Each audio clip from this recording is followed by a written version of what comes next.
Good evening, everybody. What's up? What's up? This is Max611, aka my real name, Mark Cunningham. This is In the Paint, the realest show in sports.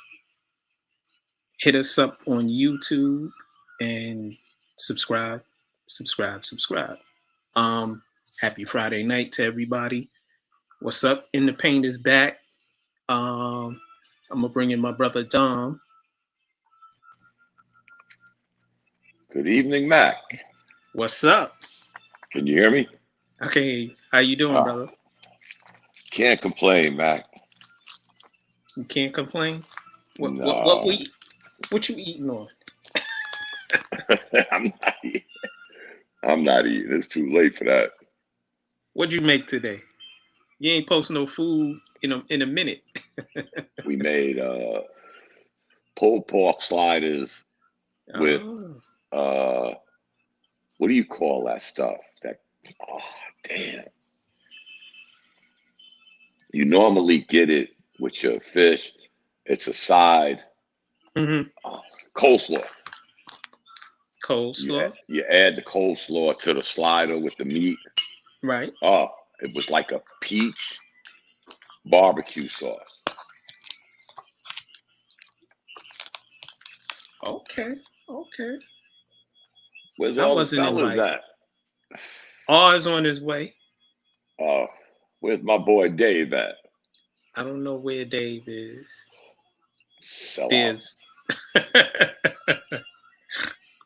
There's Reggie.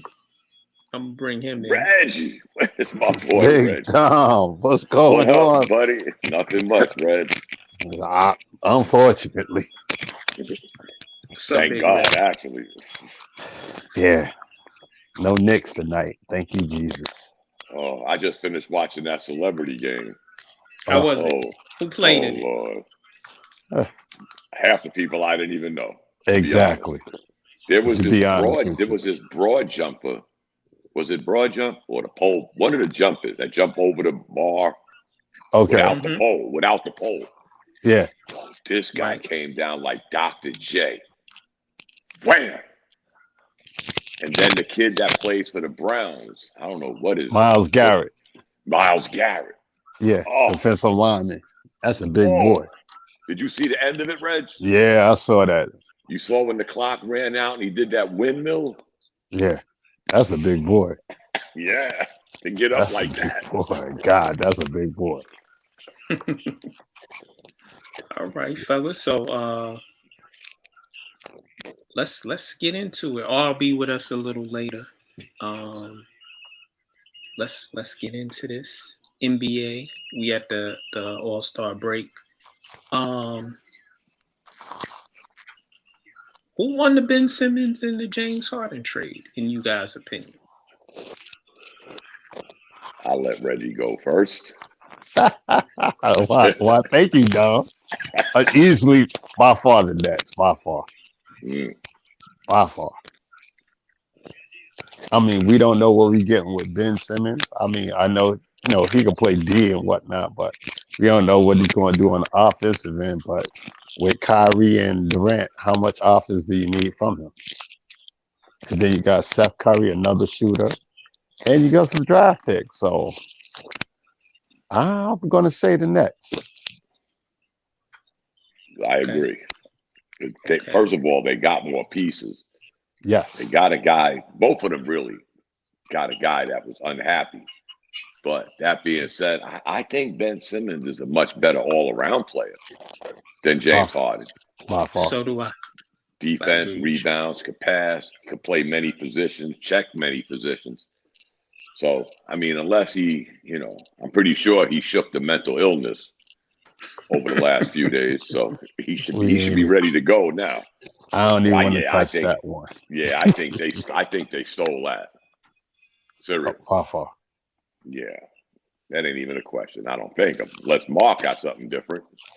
No, I'm in agreement with you guys. I'm not listen, James Harden is a great scorer, great passer. He's not a winning player.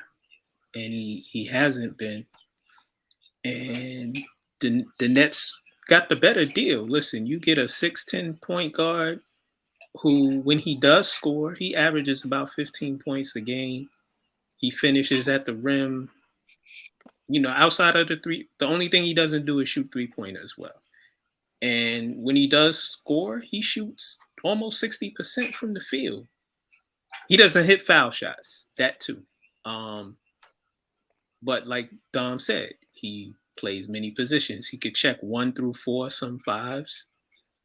You don't need him to shoot anymore. You don't need him to shoot 3s because you got back Seth Curry, you got KD, you got Kyrie, you got Patty Mills. Some of the younger guys can play off of him as well.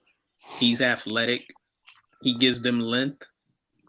You know, when you put Drummond in the game with KD, Drummond 7 feet, KD is 6'11", Ben is 6'10" at the top. So all he has to do is do what he does well and let other people do what they do well. Exactly. Right. Getting to Philly, Tracy McGrady is funny as hell. He said James Harden wears fat suits. He's out of shape. He done. This is his second team third team in 2 years. James Harden doesn't play well with other superstars. Like, he had a chance to do well with Dwight Howard. How'd that work out? Dwight left. Didn't work out with Chris Paul. Didn't work out with Russell Westbrook. Twice. I don't think it's going to work out with Embiid and Doc Rivers. He's probably going to go there and do what he does, get angry, get his contract, and then he's going to want to bounce to another team. The Nets, I think the Nets sold too much to get James Harden. Look at Jared Allen now. Not even going to start with that, bro. Not even going to start with that. They was a playoff team before this dude got here, and you going to get rid of those pieces? Unreal. Yes. Unreal. Right. Chase, clout chasing, as Dom would say. The scary thing is when you see what the Nets, I should say, had with their perimeter shooting. Call it streaky, call it whatever you want. But now you got a guy that's averaging almost 16, 8, and 8 in his career. 1 turnover per night. Right. The only thing lacking is really his free throw shooting and his 3-point percentage. But when you got a guy like that going to the hole, and you got guys that he could pass it out to hit a shot, he'll average a double-double every night. Yep. Without a doubt. He should. He's almost averaging a triple-double for his career. I never seen this before. A guy damn near averaging a triple-double that got thrown under the bus so fast over 1 passed-up dunk. But again, I remind people, those last 2 closeout games, Joel Embiid had 12 turnovers. But Ben Simmons was the GOAT. And I don't mean the greatest of all time. I mean the GOAT. And then his own organization threw him under the bus. They're lucky they got anything back for him. If it wasn't for Harden crying, this kid might have sat out the whole year because nobody was takers. Let's be honest. They've been trying to trade him since what, August? Right. Well, part of that is more you wanted back. He wanted back a boatload. Yeah. He wanted draft picks. He wanted a superstar and another good player. And here's how the tables turn. And yeah, he gave up a star player. He gave up 2 draft picks. He gave up a boatload. He gave up a solid shooter. Seth Curry. I like how his career has progressed over the years.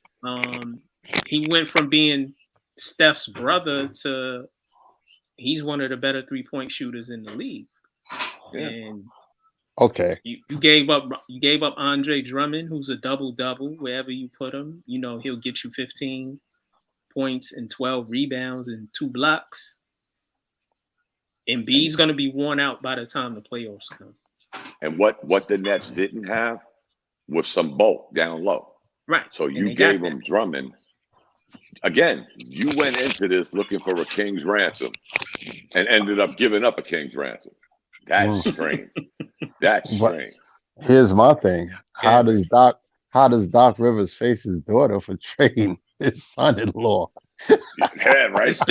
Well, they don't care. It's business. It's business. Oh man. Nah, He traded his son. traded his son. Yeah, well, yeah. Yeah. They crazy, bro. But here's another weird thing about this whole scenario, guys. All year long, you're trying to trade this guy. And you trade him, not only giving up a boatload of picks, you trade him to the most contending team on paper in your own conference. Mm. Wow. That's how bad Maury wanted Harden back. Mm-hmm.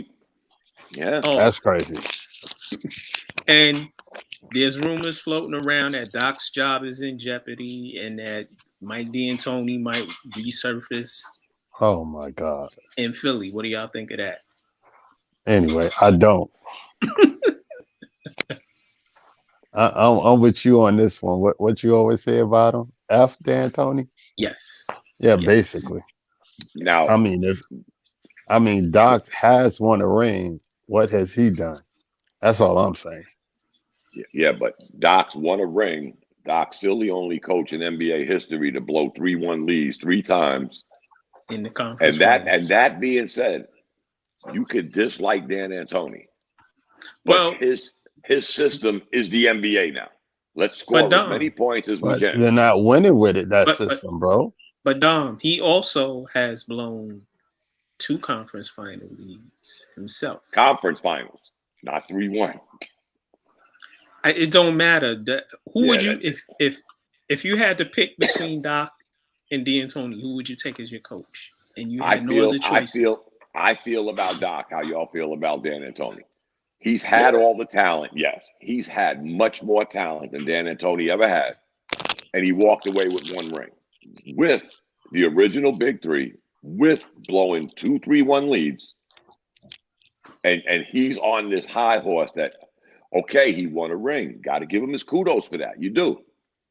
But look at the talent he had. And look at the leads he's blown. And look what he's actually accomplished. All right. Hold on. Let me back up. Hold on.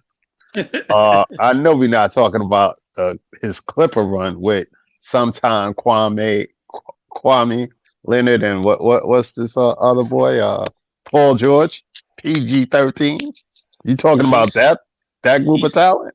Or are you talking about Lob City? You talking about Lob City? Both. 2 of the 3 was on that same organization. Dude. But here's the funny thing, Reg. Who did the Clippers lose to? Who did they lose to the first time? Yeah, who did they lose to the first time? It wasn't Golden State because Oklahoma City blew the 3-1 lead against them. I'd have to look it up, Reg. I'd have to look it up. Okay. Wow. But that being said, I'm listening. When you compare what he had and what he accomplished, that's a fallacy. If he was coaching the Knicks, his name would be Dirt. Let's just be honest. He would be anybody's name would be Dirt coaching the Knicks right now. Whoa, look at this. Look at this guy. Hold on a minute. Let me introduce my brother. Look at this smooth cat right here. My partner, my my ace, Boone Coon, R. Jones. Whoa. Flawless. That ain't flawless. You had a court date, bro? Look, hey, Reggie, let's check his ankle. Let me see your ankle. Make sure you ain't got no bracelet on. This guy here. Oh, Lord. Your mic is off, bro. He's so dapper, he don't know what to do, Reg. Look at him. He came in here. Can you hear me now?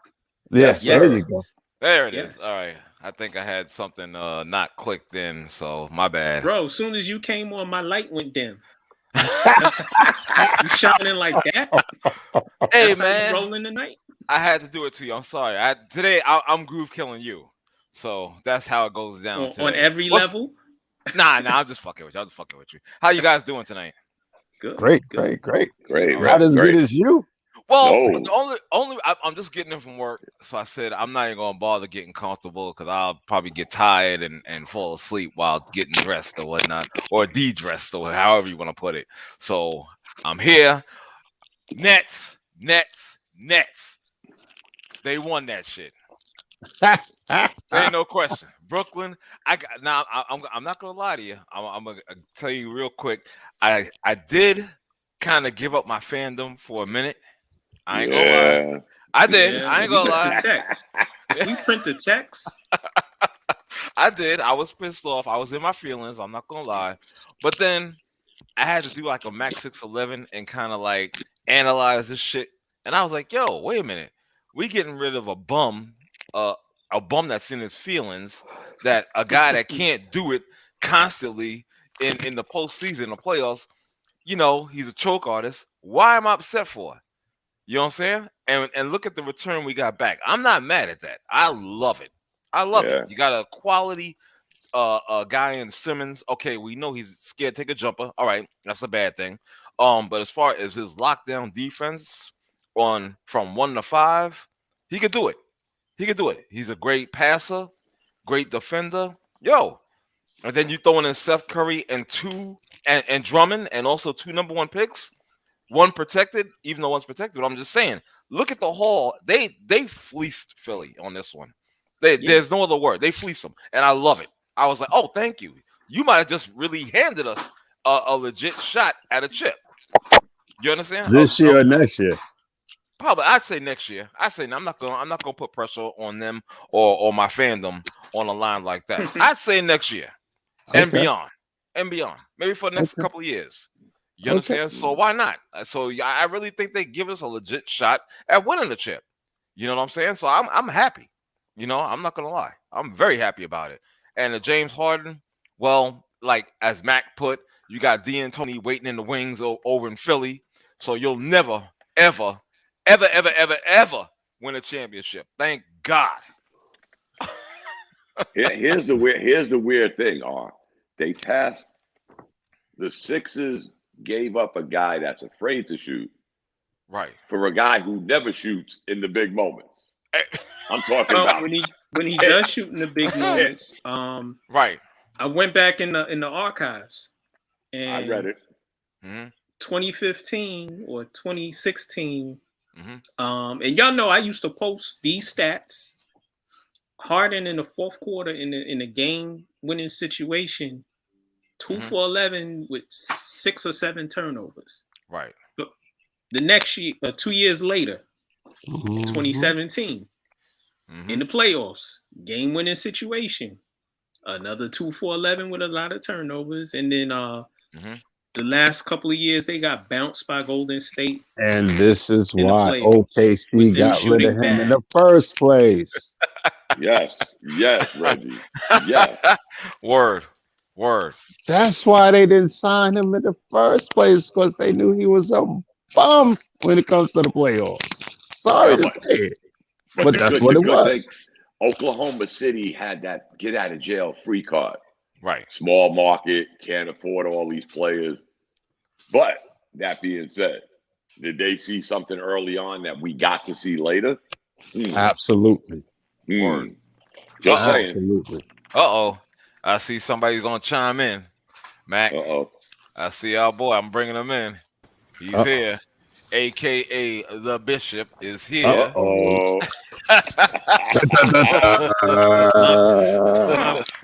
My brother. My night is it's been a complete. minute. It's been a minute since I've been on with when you've been on. How you been, bro? For real. I'm good. So always great to see you, trade. Great to see you too. Well, you know, can I speak? Yeah. Floor is yours. I think both teams won in this trade. What? I think both teams won in this trade. I think the Nets actually are going to come out a little bit better. A little? Yeah, I think they're going to come out a little bit better in the sense that Simmons is he's a perfect match for Kyrie and KD. He's the perfect match for them. And Harden on Philly, that's going to make Philly like a thorn in everybody's side for a long time to come. Because that trade right there just basically, to me, puts Milwaukee at like the 3rd or 4th seed in the East.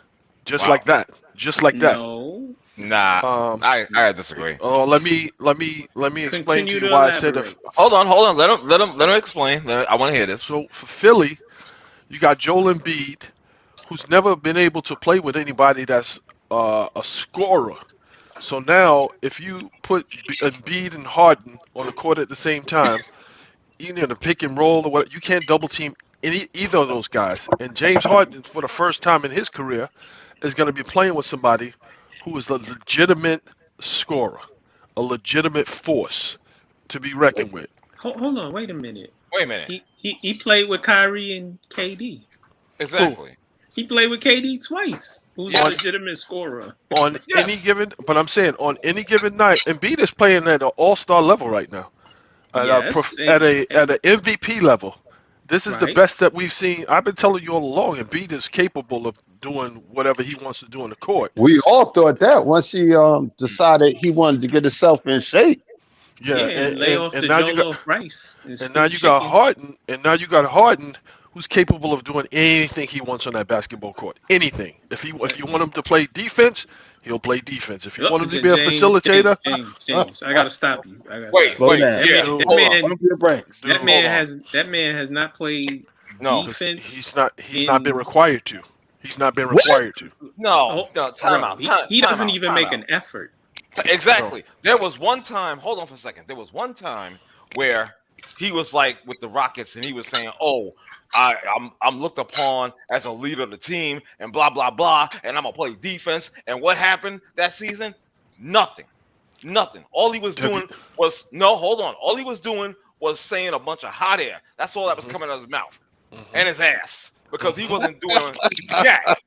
He wasn't doing jack that year. You know what I'm saying? And he said this to the media, and I was like, "Yo!" And I even text you, and I think I kind of forwarded that article to you about this a few years ago. And I'm like, "Oh, word! If you're gonna do that, then you the man." What happened? Nada. Jack shit happened. He's a bum. Fuck. And James, let me say this real quick. He has had more disappearing acts than Wesley Snipes and Sanaa Lathan. For real. Mm-hmm. Yeah, he went to Brooklyn. I don't know if you. I don't even like the novellas, but the combination of the three of those guys, where he became the facilitator and the glue guy, the guy who nobody thought that would ever be possible. Nobody ever thought that he would be able to do that. That dude can do whatever he wants on the basketball court, guys. Bishop, he didn't like that role. That's why he left. That's why he wanted to bounce to Philly. All right. Well, I mean, he also dude likes to go to the strip club. He liked them chicken wings. He liked the party. He liked to bounce on the team and show up when he want to show up. He ain't get himself in shape. He ain't even in shape. And then those Philly cheesesteaks ain't going to help him get in shape. You said the same thing about Embiid. You said the same thing about Embiid. But here's one thing, Bishop. The Nets would have to leapfrog quite a few people to get to where you're saying. Not saying it's impossible, but here's the caveat. Out of those 23 games they have left after the All-Star game, Kyrie Irving can't play in 12 of them. That's almost half. It's actually more than half. It's one game over half. Well, whose fault is that? So now you're going without this guy, and let's say hypothetically, they may, right now they wouldn't get a home court advantage in the first round, which may benefit them. Because if it does go 6 or 7, Kyrie's eligible to play. You have the home court advantage. It goes 6 or 7. He's not eligible to play. So that may be the only monkey wrench in this, because they're 5 games behind the 3rd seed, which the East is tight. I will say that. But they're 5 games behind the 3rd seed. Something tells me, Dom, that mandate that the dummy put in place is going to be gone very Thank you. shortly. And Thank you. even if it's not changed or gone very shortly, I Mm. think the Nets are going to stop being on the soapbox and pay whatever fines or whatever it is and let this dude play. I think that they allowed the pundits, first of all, they jumped into this political hot pot, Hmm. to pacify the commentators, and they're still doing it so that they don't look a certain way. At the end of the day, the Nets organization is pretty much a business. You're allowing pundits to tell you how to run your business. If you want to make an exception, pay the fines, and say the hell with the mandate, they've been capable of doing that 30 games ago. So I don't understand why they make it seem like it's Kyrie who doesn't want to play. The Nets organization, as an organization, could have said, hey, you know what? We're just going to pay the fines, run a tab for us. This dude is playing. And regardless about who liked it, who didn't like it, who felt like the Nets caved or whatever, it's like, who cares? At the end of the day, you're getting what you want. You got your guy. He's hooping. You guys are winning games. You made an excellent point, Dom. Everybody is within 3 to 5 games of each other. So they can say the Novellas is this, the Novellas is that. No, like, with Ben Simmons on that team, to me, I think that they have leapfrogged a bunch of teams in the East. They've leapfrogged a bunch of teams, and you're going to find that his skill set is more conducive with the Novella skill set because it's a perfect match.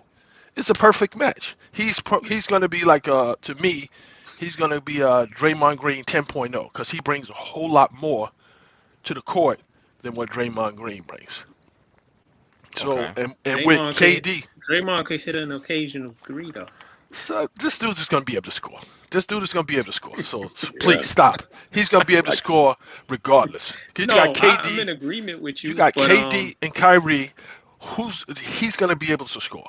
He's But- going to be able to score. But Bishop, getting back to Philadelphia, Harden didn't like the offense in BK.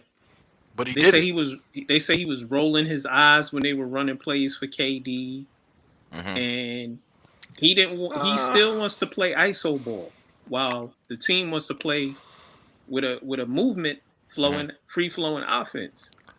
Yeah, you read In Philly, he's gonna have to still play.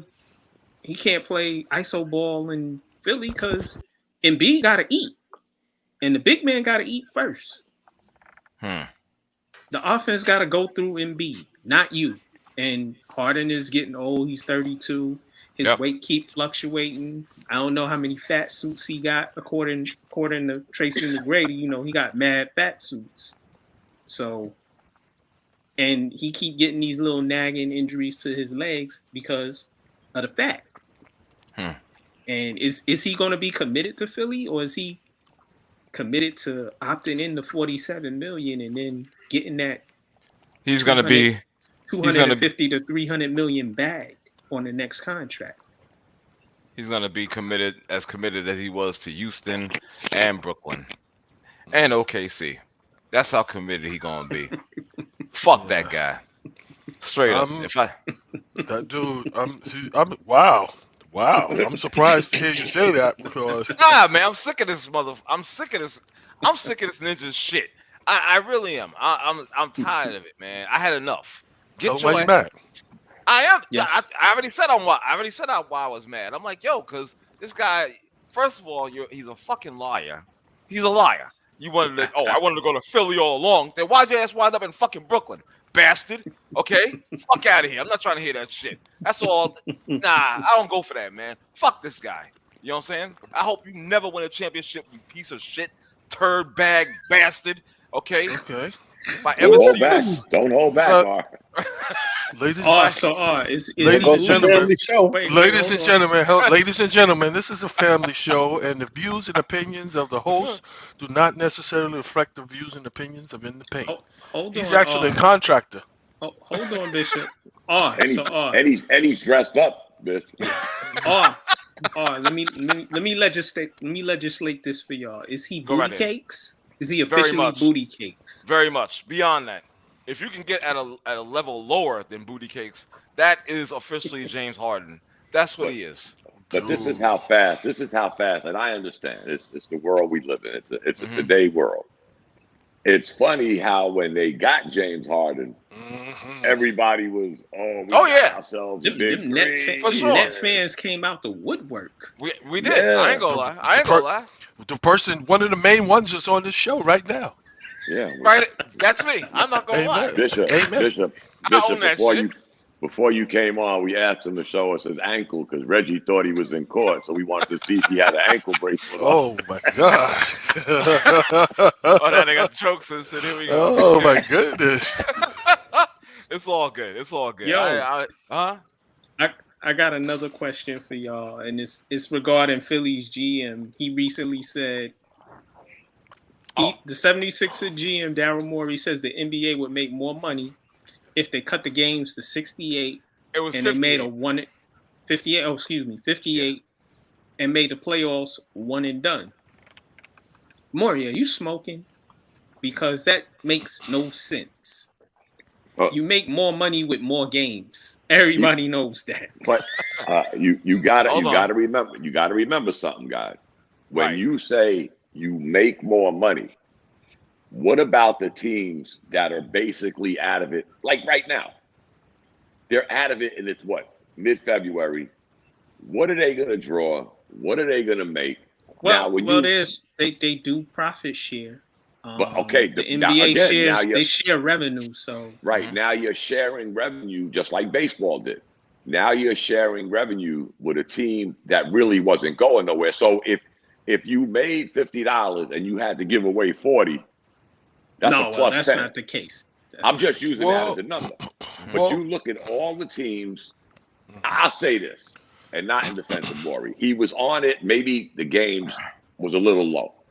The season shouldn't be 82 games. Each round of the playoff shouldn't be 7 games. There shouldn't be no play-in, because when you look at it, and I posted this a million times, no 6 seed or higher has ever won a chip in the NBA. So now you added a 10 seed who's going to play a 1 or 2 seed. So what did you really accomplish except the money grab? We identified that during COVID, guys. Let's not break our legs with this shit. We identified that during COVID. That money meant more to the NBA than anything. We get that part. We do. For sure. But when you talk about watering down an already watered down system, you just added more water to the system. But think about that. You got a 9 and a 10 seed playing each other, a 7, 8, 9, 10 seed playing to play the 1, 2 seed. But Dom, really? No middling team ever wins playoffs or goes far in any team sport, really. My point exactly, Mark. So you added 4 more teams to this shit. Right. Hold on, though. The NFL didn't they add another playoff game? Yeah. They added another playoff game, right? Okay. They added more Thursday night games, right? And they added another game for the season, right? Why? Yeah. Why? More money. More money. But Morey is smoking crack. But in the NFL's case, Mark, they was only playing 16 games. Right. Where the NBA is already playing 82 games. And like I said, I don't want to pull up the standings, but I would say right now there's a good 8 teams in the NBA that has no chance of making it. Oh, wow. And they still got to get to 82. Well. And then you want to add, like I said, what was wrong with the 1 to 8? Because in other words, you're telling R and Bishop, who busted their ass to get to at least the 8th seed, oh, wait, hold on. That wasn't good enough. Now you got to play in this round. Because every team had 82 games to get to that 1 or 8 seed. You didn't do it. You didn't do it. Right. So now you're going to add more stuff to this and another round of playoffs. So again, if it's about the money, you got me, Mark. I get it. But it ain't about competition. Well, no, it ain't about competition. Listen, they done made the game really, really, really sloppy. I mean, yo, they took the you have less time to get the ball over the half court line. You have less time to get the ball past the the other marker that's on the court. Mm-hmm. And now I seen guys underneath the basket. All you got to do is go up strong, look, and say, nah, I don't want this shot, which is the easiest shot to make. Mm-hmm. Run, and it's a Knick player. Run out to the 3 line and take a 3 and miss. It's a Knick player. Okay. And who was that? Huh? It was We name Quigley. names on this. It was Quigley. Mm.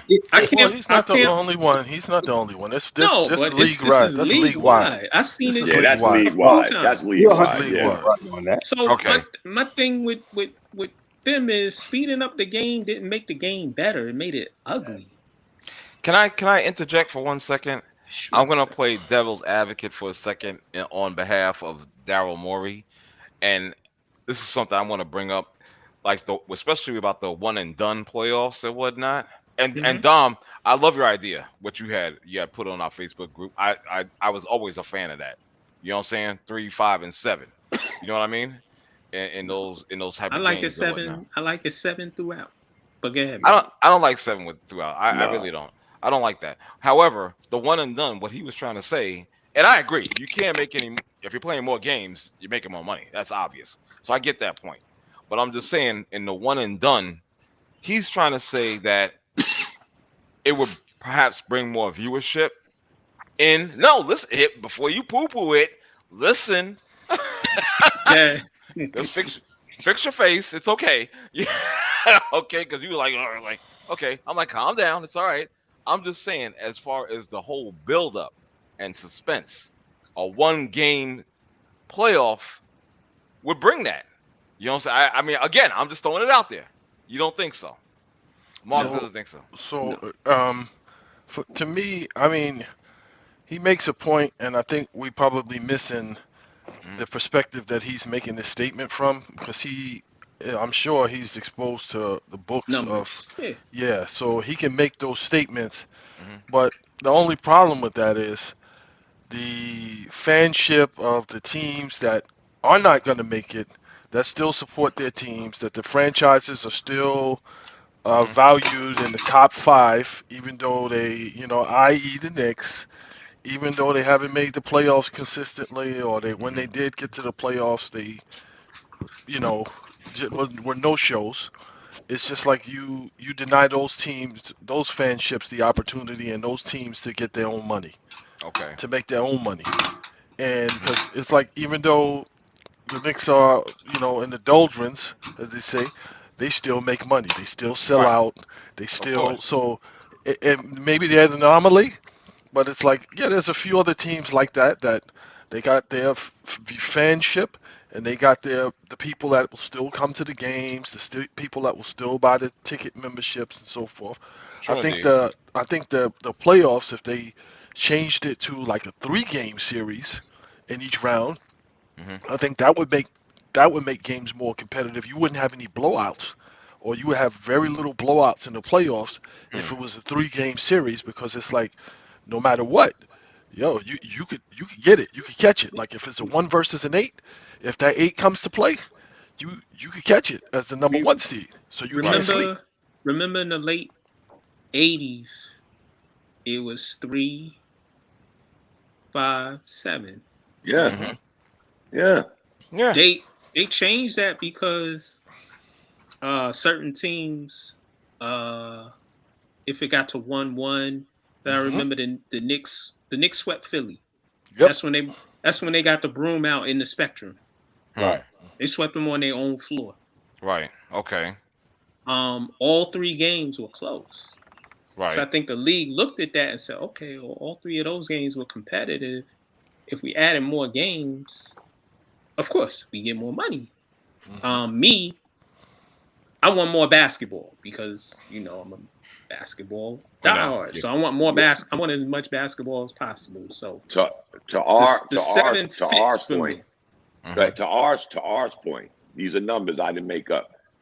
At the end of December of 2021, which was approximately 6-7 weeks ago, the NBA's ratings were down 25% compared to 2018. And remember, guys, 2018 to 2013, the ratings were going down. Now they're at the tip of the iceberg at 25%.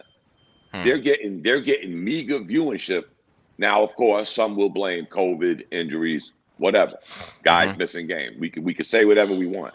Right. But they're drawing on these NBA TNT, especially TNT. They're averaging about 750,000 viewers a night on their Thursday night lineup. That's throughout the season up until 7 weeks ago. Now, if they came up with better numbers since then, okay, so, I'll read them next time. What are the streaming numbers? Because people stream. They're just saying viewership. They don't have it broken down by streaming. Again, I guess they're talking TV because that's what we're talking. We're talking the major networks that are getting the bulk of the money with these contracts. Right. So they're breaking it down. ESPN, TNT, ABC.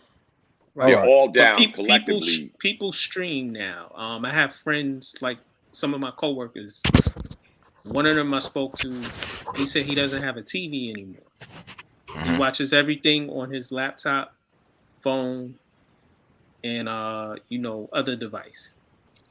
So I'm just assuming that things have changed. Other people watch TV on their phones.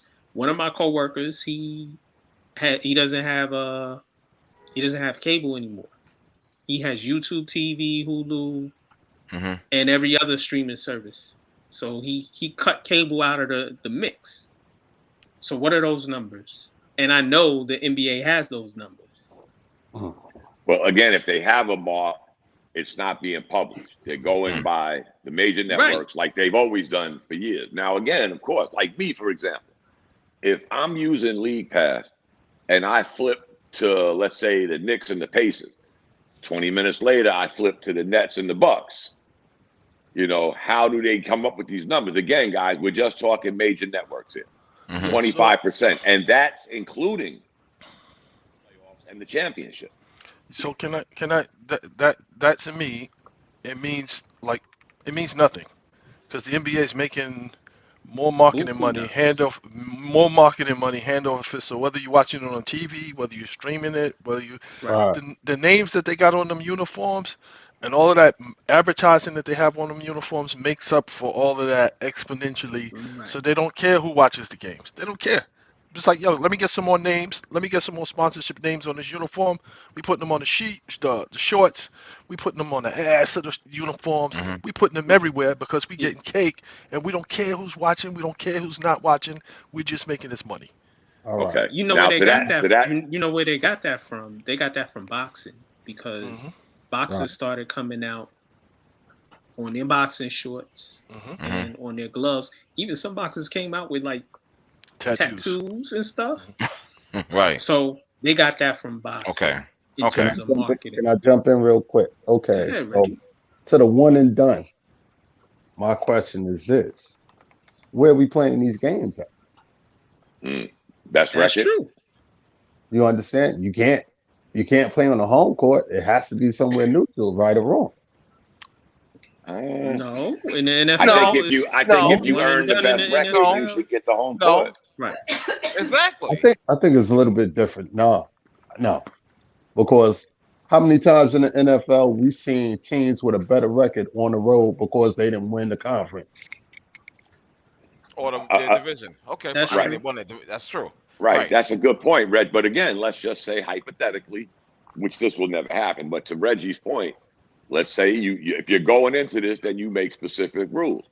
If the Nets have a better record than the Knicks, and the Nets get the home court, unless you want to turn it into March Madness and have it set up regionally, right? And even then, but some then teams get a home court. Whoa, that takes away from the big markets, New York, LA, okay, Chicago. That's the point I'm trying. That's the point I was trying. That's not going to happen. But again, if you do it regionally, like example, the ACC at one time moved their ACC tournament, which is a blockbuster when it comes to money and revenue.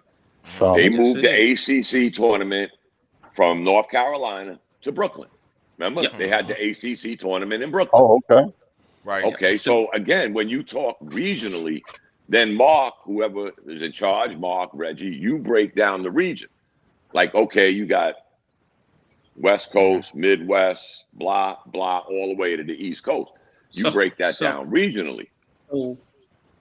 So everybody Milwaukee still is a has a small chance market. to go Milwaukee to a game. is a small to mid market. Indiana is a small to mid market. So you throw Detroit Chicago in there. Is a mid market, and Chicago's a big market. Right. So you got LA. I don't. Let's say California. Okay. Chicago. So I'm just saying. I just threw it out there. Somewhere in between But LA and Chicago. He's the GM, and we all know the owners is all about making their money, and they're not trying to lose no money. So right. guys, I think just to me, it's like I think we took this to the far left in the sense that Daryl Morey. Just think about the source. Consider the source. Right. Consider the source. If you think about it, a few months ago, he was maligned because people were like, "Yo, why isn't he making the trade? He's got to do something, this and that." So now he has made a trade. He's coming out on top. He's feeling, he's brushing his shoulders off or whatever. So now he comes up with something bizarre because he has everybody's attention. And everybody feels like he's the GM of the year because he pulled off this blockbuster trade. It's still Daryl Morey. It's the same guy who waded into communist China and so forth and so on with his opinions and so forth. It's like, dude, stick to making trades. Nobody cares about your opinions about manage the salary cap and shut up. Nobody cares about all of this other stuff on how you think the league. I'm sure Adam Silver is waiting, setting up a meeting to hear what Daryl Morey has to say on how he should run the league that he's the commissioner of. It's like, dude, no, he probably sitting in the meeting with him like, Daryl, shut up. It's like, yeah, I allowed the trade to go through, even though we knew all along that you were behind the scenes pulling the strings while Harden was there in Brooklyn, because no matter what Houston said, Houston is the loser in this trade, because they should have traded Harden for Simmons way back when. But for some strange reason, they decided to cut their nose off to spite their face. Now, they would have been in a much better position with Simmons out there with them young guns who's shooting than they are now. They wanted the Abyss. The Abyss has them now. Let's move on. It's like we gonna get the Bishop even hotter. I'm gonna let him go first on this. Oh Lord! Why is the Knicks VP Worldwide Wes William Wesley talking to the media about Coach Thibbs, and why is he going to the owner talking about Thibbs? The floor is yours, Bishop. Well, as I said earlier, I agree with him 110%. I agree with him 110%. Thibbs rolled the dice. He rolled the dice, and he put all his money on the table, and betted on Randall. That's what he did this season. No, he didn't do that. That's what I can't wait till I talk. That's what he did this season, and allowing Randall to put a wrecking ball to the team. To put a wrecking ball to the team. He allowed Randall to run amok. This is the lineup. This is the lineup that they have. They got Kemba, they got Fournier, they got Randall, RJ, and Mitchell Robinson in that starting lineup. I'm not expecting them to be a 60-win team. I'm expecting them to be respectable each night. I'm expecting these guys to play their role. What did you say in the group? I'm expecting these guys. I didn't say they were going to be a 60-win team. I said they should have been a 45 to 55 team wins this season. I even did the math when you questioned me.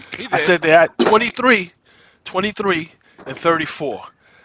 17 of those games, I can clearly identify where they had the game won, and in the last 3 minutes of the game, they did some take bad shots, turnovers, just stupidness, just big fluffery. The Dutchie to the left of the screen. The fluffery. If you take half of those games that they lost, that brings them to 42. There's 23 games left. If I win half of those 23 games, I'm at 50-something wins. I'm at 53 wins. And they're The roster more than is capable. flawed. Nah. Because you Let can't him tell me. finish. Let him You finish. can't tell me that Kemba Walker can't give you 15 points a night, 8 assists a night, and on He's never some nights, given anybody 8 assists. on some nights, on the Knicks with that roster, feeding Randall and feeding RJ the ball, and Fournier coming off screens, that's at least 8 assists a night. Dog, As a first of starting all, point guard. first of all, Kimba don't first pass of like all, On some of those Randall nights, is the point guard, so Kemba is not feeding anybody because he doesn't have the ball in his hands. Because Randall does. because Tibbs allowed this dude to put a wrecking ball to the roster that they set up. A wrecking ball to it. Let's get to that part. This is where I'm gonna have to chime in, Bishop. Go right ahead.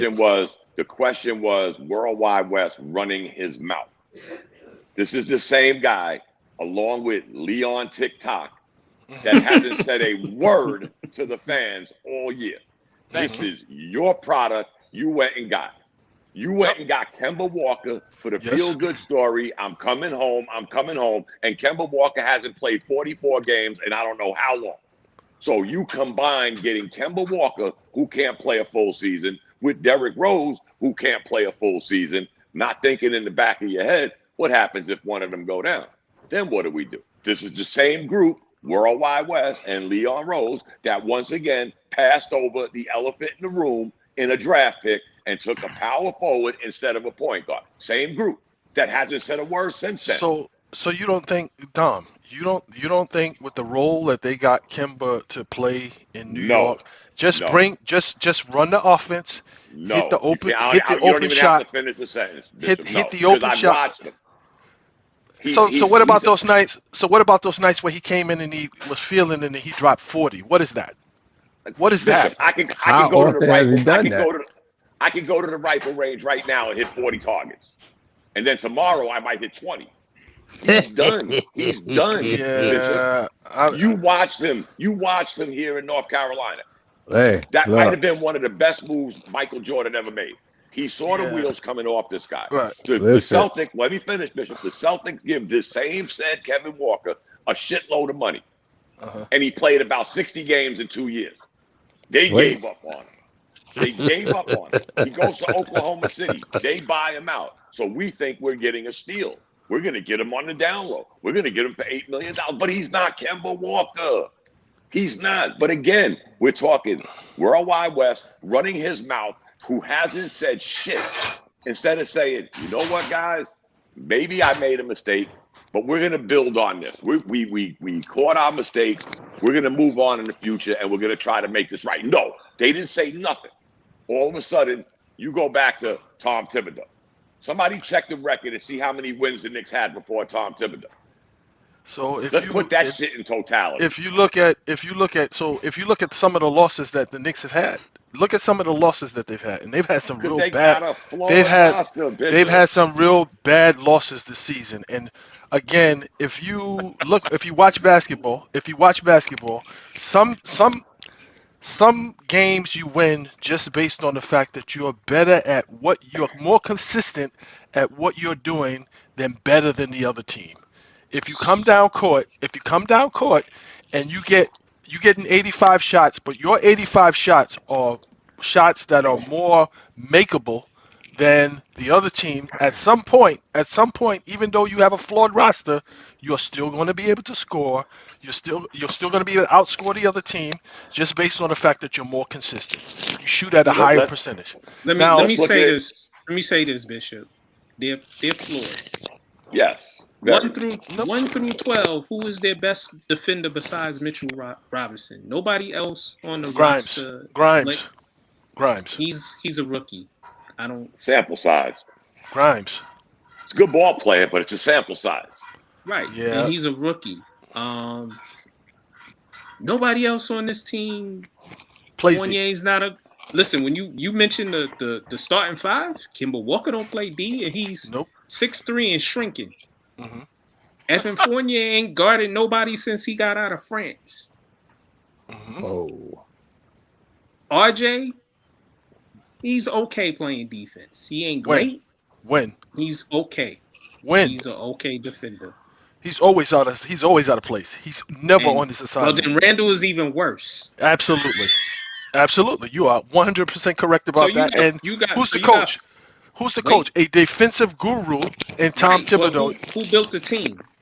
Wide Wes and Leon Rose. Yeah. Dude, as a defensive coach, you should be able to put in place a defense that hides some of those flaws. How you gonna have 4 bums? Yeah. Bishop, let's think of one thing. What you're saying is absolutely correct. It is. And the ironic thing is, it worked last year. Well, no, they had better defensive players last year. They had better defensive players last year. Exactly. You sacrificed this for that, and now you don't have this or that. I'm not saying Reggie Bullock was Dennis Rodman, but he was a better defensive player than Fournier. So if you gave Bullock a few more chips, then you avoid getting Evan Fournier, who's only a 14.5 guy a night, his career. Now again, to Bishop's theory, you could have still brought Reggie Bullock to the back. You could pay Fournier and you could have paid him. Right. If you want to go that route, Mark, you're right. But again, we're talking about the people that put this together. You went and first and foremost, you went and got Tom Thibodeau before you built this roster. Then you had the roster last year, and Tom Thibodeau did what Tom Thibodeau does. Knicks, #1 in points against, field goal percentage against, 3-point percentage against, 4th seed. Call it smoke and mirrors, call it whatever you want. For us Knicks fans who've won 17 games twice in the last 8 years, them smoke and mirrors felt good to me. But then you take that and you go to this. Now I'm not taking nothing away from Mitchell Robinson. Though I will say if he's looking for money, he should go somewhere else. We have the only 5 in the NBA that can't shoot an 8-foot jump shot. Think about that. He's a great defensive player down low. And I always say this. He's a great defensive player down low, but put him on the perimeter and look what the Nets did the other night. The Nets ran the same play 5 times, and that kid hit 5 jumpers in Mitchell Robinson's face. But he can't shoot a jump shot. But he showed us videos of him hitting threes in practice, lifting weights. But he gets in the game and he does like a quarterback, fake the handoff, throw the pitch out. This is his game. It's a flawed roster, Mark. You nailed it. Yeah, but let me say this. Wide Wes, Leon Rose. We haven't heard Leon Rose speak since he got the job. I think he did that in a memo, Mark. Right. And you built this roster, so you also made moves without consulting with Thibbs. I think that's wrong. If I'm the GM and Dom is the coach, Dom, what kind of players do you need? Well, I need this, that, and the third. Okay, Dom, we have this amount of money. Do you like this guy, that guy, or that guy? And then you go from there. Not, well, we're gonna trade Kevin Knox for Cam. You just gonna have to coach him. That's not how that should work. Yeah. So now you're saying. So now you're saying. Hold on. Let me finish. Kimba, he didn't want Kimba Walker. I didn't want Kimba Walker. Kimba Walker's on fumes, and I love Kimba Walker. So you went and made that move. Thibbs, we're gonna bring in Kimba Walker to be a point guard. What? Yeah. So I could see Thibbs' face when they made those moves. They could have got another point guard. And I think they did it because the Knicks are famous for getting big names, and Kimba Walker's a big name. So they went and did that wrong. Fournier, I didn't mind because Fournier's a good shooter, and we needed a good shooter. He's actually he's hitting about what he hits for his career. It's just that he's not playing well in certain spots, and it looks bad. And Wide Wes, why are you going to the owner? Yeah. Behind the coach's back. And didn't they bring in Wide Wes after Thibodeau? Yeah, they did. Yeah. Wide Wes wasn't there when Leon Rose hired Thibodeau. So my only point, Bishop, is not debating anybody's point. My point is with snitches. You're the one running your mouth to the owner about Bishop, but you haven't addressed the fans in 2 years. Right. That's So the part that I'm concerned about. How many games did they win last season? 40, what? 40, 42, 44, 40 42, I think. 42 games, right? Yeah. So you don't think Kemba Walker was an upgrade from Elfrid Payton? No. You don't think he was an No. upgrade from Elfrid Payton? How many No. games did you No. watch last year that you Every watched one of them. Elfrid Payton miss layup after layup after layup, couldn't shoot to save his mother's life. He couldn't shoot the ball. So now, well, he played defense, great. So did Reggie Bullock. Played defense. Most games couldn't shoot to save his life. Couldn't hit a shot to save his life. Now, you take this roster here. I'm not saying that they were going to win the championship. I know for certain they would not. I was expecting them to at least play 500 ball, a little bit better, get through the first round. If they got a matchup between, in that mid-range, get through the first round, and then hopefully put up a fight, scratch the opponent in the second round, but go home in the second round. You're not going to scratch an opponent with Evan Fournier. No, I'm in that second round. But what we got here is, if you look at how they play and you look at the games that they've lost, this shows that Thibbs has no control over how these guys play. Nobody's being held accountable for missing defensive assignments. Randall gets the ball from one end, dribbles past the point guard, goes up court, dribbles the ball, passes to RJ. RJ passes it back to Randall. A step back, three-pointer. Whoa, hold up. Contested. Once RJ gets the ball, it never comes back. Well, he only passes to Randall. RJ ain't giving the ball back. He can yeah. Who's Bishop. controlling that? We understand that it's the coach that controls it, but sometimes you got to say it's an individual task. You talk about Bullock versus Fournier. Bullock shot better from 3-point land, better than Fournier last year and this year. Right. And he plays much better defense. How many shots did he take? I don't know. That don't break it down. But here's the thing. He didn't take he's not taking as many shots as Fournier. Exactly. Because Fournier has the ball a little bit more. But Bullock wasn't starting. But again, to Bishop's point, would you rather have this or that? But we went from 42 wins to 24 wins. So when you add the this and that, it don't add up. And of course, it's always easy to just go to the coach. Because if you're going to keep going to the coach, then you're eluding your downfall. Again, you put this together. We just sat here and Bishop made a great point. Would you rather have Payton over Walker? Well, the record says I'd rather have Payton. Nah, negative. Because if you think about it, last year, Randall bought into the coach's philosophy. He was mid-range, then he went out to the three-point line.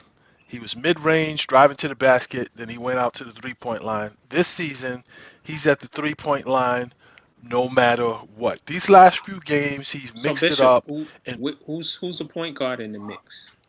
No, they haven't allowed the point guard. They haven't allowed the point guard to be the point guard. Only time the point. Who's been starting? Burks. He's not really a point guard. Well, Burks don't start. They start Walker most of the time. Because they're burning Burks out. Really a point guard. No, we got a lot of guys until Rose comes back, or they let somebody else play the point. The ball has to go through Randall's hands. It doesn't have to. It doesn't have to. Well, it doesn't have to, but it is. It is. And to me too, it's like, if there's room in this league, for Corey Joseph, for Rajon Rondo, Elfrid Payton, Campazzo, I could keep going down the list. If there's room in the league for those point guards, there's definitely room in this league for Kemba Walker. You can say he's half of the player that he used to be or whatever. He's still a threat from the perimeter. He still can orchestrate an offense. He's not going to be the Chris Paul, but he's suitable. He's formidable to do that task. Thibbs didn't want him. He scapegoated him. That's number one. He scapegoated him. And then he pretty much allowed, like I said, Randall to put a wrecking ball to the team, because it's like you got Evan Fournier, you get these guys that can shoot, and what are we watching? We're watching Randall jack up threes, and we're watching RJ jack up threes. And you got other guys that can shoot. I'm not saying Evan Fournier is Drazen Petrovic, by no means, but he's a better shooter than we can see here now And then in the offense that they have. Your man Quiggs has stepped back. He's shooting like 30% from the 3-line. Yeah, and that's because he's taking bad shots. Like if everybody's taking bad shots, last year he was more selective with his shots. You can say yes, he's playing point guard role or whatever. But bad shots. Last year his shot was going in. This year it's not. Bad shots are bad shots. And he's another person. He's another person. When he gets the ball, it's not moving because he's going to shoot it. But is it where Quickly is just, if you combine last year to this year, is he just simply Quickly? You know, we're, again, us thirsty Knick fans. We see a guy do something for a handful of games. He's the next Earl Monroe. Was we that thirsty that we thought this guy was going to be dumb? I saw what his game is. He's not a point guard, and everybody swore he was a point guard. I'm like, no, he's not, and he's not a point guard. He's a scorer. But in that second unit, he's not a two guard either. In that second unit, when the ball is moving and the ball is humming around, and he gets them open shots. Who's in the second unit? When he's playing in that second unit, it's him. Who's in the second unit? It's Quigley. It's Toppin. It's Grimes. Derrick Rose when he's healthy. I'm talking about when Rose was there. It was Rose, but when he's playing in that second unit with this season, they seem to all play. How many games did the second unit bail the starters out with just simple ball movement and basketball IQ? Right. How many games this season did the second unit? And he was part of that second unit. So you can't tell me that he's not capable if you put him in the right situation. He's no point guard. I agree with you there. He's no point guard. But with this positionless basketball, you just need somebody to bring the ball up. You guys move the ball around. The open guy gets the shot. I know they like to use that term, positionless basketball. Right. That's a bunch of crock. What I mean by positionless basketball, everybody is suitable enough, has enough ability to either bring the ball up or pass the ball with some degree of confidence that it's not going to be a turnover. So this season, that second unit has bailed out the starters in about 15, 20 games. The second unit has come in and brought the starters back into the game. Well, Bishop, we have positionless basketball because you reduce getting the ball the time you get the ball over the half court line. Now, I will say this. When you went to Bishop's point, and I think we had this conversation before. If half the team is coming in, like Bishop says, and they're moving the ball and they're getting up and down the court, they're getting the game, they're getting them close, they're keeping them close. What do they got to do? They have a different coach than the starting five? No. If it's working, let me finish. If it's working for half the team, but not working for the other half of the team, somewhere in between there, it's an individual task. I'm going to give y'all one example, guys. I was watching the game against Portland, and they inbounded the ball, and the camera was over toward Thibodeau. And forgive me for cursing. He looked at the guys on the court and said, "Move without the fucking ball." I could read his lips. He said it again. But there's Toppin in the corner like the Statue of Liberty, and there's somebody else in the other corner as the other Statue of Liberty. He said it 2 times, walked away, and stood by the bench, and they jacked up a shot. But again, you put the second unit in, who he's saying, move without the ball, and they're doing it. What is it? Something between the ears and the brains of the starters that they're not listening to what the coach is saying, but the second stringers are? Yes. That's an individual thing. Well, what it means is listening. No, what it means is he's lost the control of the starters. That's what I said before. He has allowed Randall and RJ to put a wrecking ball to. It's like, dude, and now 23 games left in the season. You want to get up on a podium and say guys are not guaranteed minutes, and people are going to have to earn their time and this and that. Dude, you allowed these dudes. That was media. That was the Knicks press corps who said, "Yo, you gotta say this." Media stunting. I know. Media stunting. I know it's BS. But he's always said that. He said that since Chicago. Yeah, and none of it. Earn your minutes. And none of that happened. Bishop is saying, right? None of that happened. Bishop's saying, but at the end of the day, every team does it. They go with their best players, who they think their best players are, and you live and die by them. Now, unfortunately, the Knicks have died by it. But again, we was talking. The thing says, why is Knicks VP Worldwide West talking to the media? This is my only thing, according to the blue thing on the bottom. I have no problem with you talking to the media if you've been talking to the media, right, or been talking to the owner and been putting out statements, but you haven't done that. Now all of a sudden, 10 games under 500, you want to look like the shiny new toy. But you sat back and watched this. The milk is spoiling. You know why, right? The milk is spoiling. The milk is spoiling. Right. It's because they did a bad job. Just say that, Mark. Just say that. Well, we're Knicks fans. We're still going to support the team. Just say it. No GM, no president is going to come on the air or come on TV or radio or wherever and say he did a bad job. He's going to point that finger at the coach. Dude, if you're because he's not going to fire himself. Right. We just saw this in Miami. Brian Flores told the GM, "Yo, I don't want Tua as a QB. You need to get this guy or that guy. I don't want him." The GM went and drafted Tua. How does Tua look? And in spite of that, Flores got 2 winning seasons out of him. And then the GM did what Worldwide West is doing. This guy don't get along with the team. He don't do X, that, and the third, and they fired him. So you ask why? You ask why now? The Dom, to your point, why now? Okay, if I'm a snake, why not now? They've just lost. They've just lost 5 to 7 games after they've had large leads. Why not now? Now is the perfect time. Now is the perfect time. But are fans that stupid? Are fans that stupid, Bishop? I'm not talking to the fans. I'm not talking to the fans. I'm talking to the owner. Right. I'm talking about the fans. You can say whatever you want, Mr. West. But there are some fans that are going to say, like me, we went from this to that, haven't heard a word from you. Now all of a sudden you're going to the owner, but you put this together and you didn't have shit to say. We're 9 games under 500. Now all of a sudden you want to do the CYA. We get that. We do. But most fans are going to look past that and say, you know what? You had a nickel in that dime. Right. Also, look at the Knicks roster. It's filled with a bunch of Kentucky players. Those are Worldwide West people. It's filled with former CAA clients or CAA clients. Those are Leon Rose people.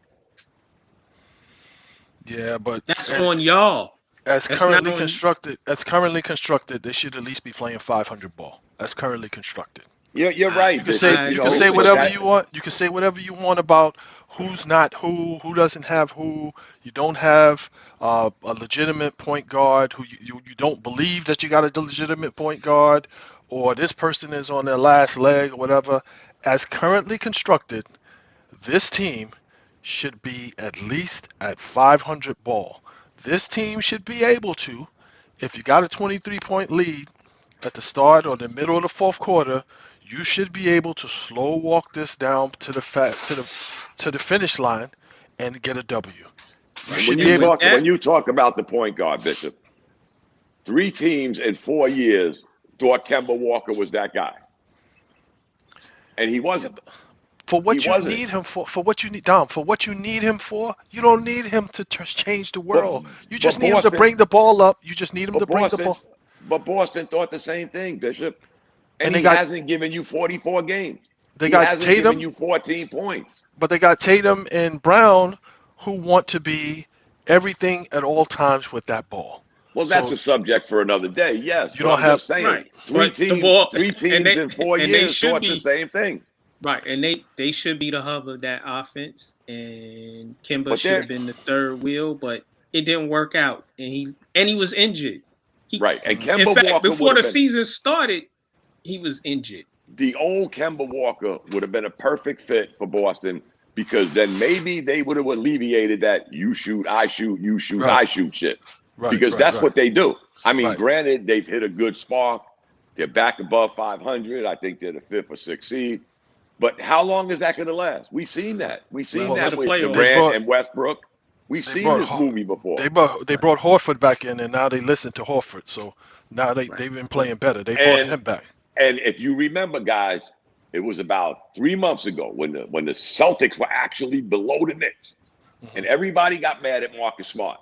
When Marcus Smart said exactly what I said. We can't do this you shoot, I shoot, you shoot, I shoot thing. Everybody got mad at him. Oh, he's spilling their laundry. No, he said it. They asked him a question. He gave them an answer. Right, He wasn't telling a lie. right. You And know, with that, he- right, and with that, we're gonna move on. What teams and players have stood out at the All-Star break, and what teams haven't, and what players haven't stood out? We just talked about the Knicks and the Nets, so let's talk about other teams in the league.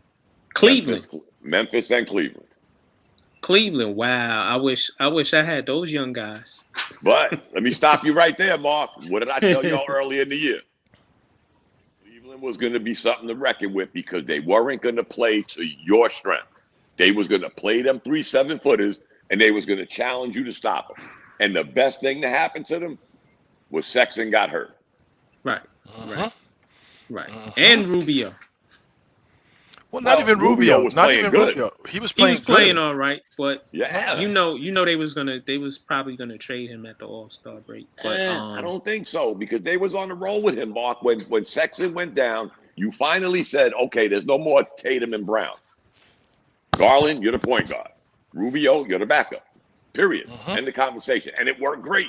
As a matter of fact, it's still going pretty well if you ask me.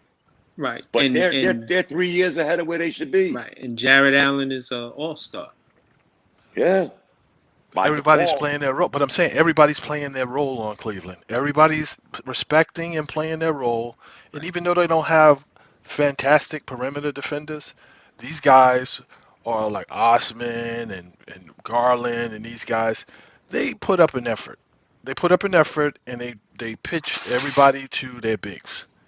Yeah. They God bless you. They funnel God everybody bless to you their if you bigs. get by them. They God funnel bless everybody you if you to get by them. Exactly, Bishop. If you blow by me, damn, you got 3 7-footers. Right. Active. And this kid is far ahead of where he should be. Mobley. He's far ahead. It goes to show when you do talk about these draft picks, you know, he wasn't the number 1 pick. He sure looks like one now, don't he? But nobody realized, nobody knew he had that offense in his bag.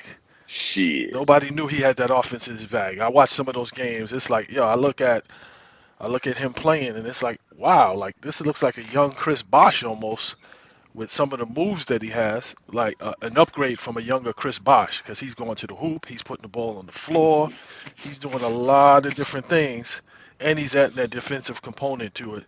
So it's just guys buying into what the coach is saying and sacrificing the jackups